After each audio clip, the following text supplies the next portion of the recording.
हाँ जी। अस्सलाम वालेकुम। वालेकुम अस्सलाम।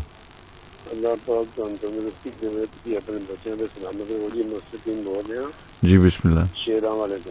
जी बिस्मिल्लाह। अच्छा सर जो ये कुछ देर चलिया कि अपना निज़ाम जरा जरा गड्डी से चले बंदा देवे उन्हें 1,70,000 रुपये देना पवेगा।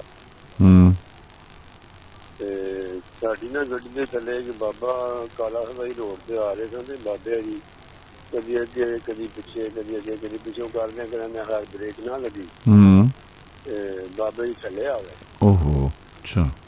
ਡਰਾਈਵਰ ਆ ਗਿਆ ਸਾਨੂੰ ਕਹਿਣ ਲੱਗਾ ਲੋ ਜੀ ਇਹ ਗੱਲ ਤੇ ਹੈ ਬਾਤ ਹੈ। ਬਾਬੇ ਜੀ ਥੱਲੇ ਆ ਗਏ ਨੇ ਗੱਡੀ ਦੇ ਤੇ ਇਹਦਾ ਕੀ ਹਾਲ ਹੈ। ਹੁਣ 1,70,000 ਰੁਪਏ ਉਹਨਾਂ ਮੰਗਣਾ ਹੋਰ ਕੀ ਕਰਨਾ। थाने जबरदस्त की कराई पर्चा करवाया जनाब डेड बाडी नाल लैके आ गए गड्डी दे विच नाल। उन्होंने कहा जी अस 1,70,000 लैना। वो बड़ा भाइया नाल गया जनाब उन्होंने 1,80,000 रुपया सिर च पाया। उत्थे गए तो डेड बाडी गड्डी दे विच ही पई सी। अच्छा। उन्होंने जनाब 1,80,000 रुपया कढ़िया ते बाडी च रख दिता। लो जी 1,80,000 रुपया चुक लवो। उन्होंने 1,80,000 रुपया फड़ लिया। मुड़ के वो कहने लगे कड्डो जी बाहर बाबे। अच्छा। उन्होंने कहा बाबे ने कितने बाहर कढ़ना। जो 1,80,000 रुपया तुम ले ले बाबे ने की लगे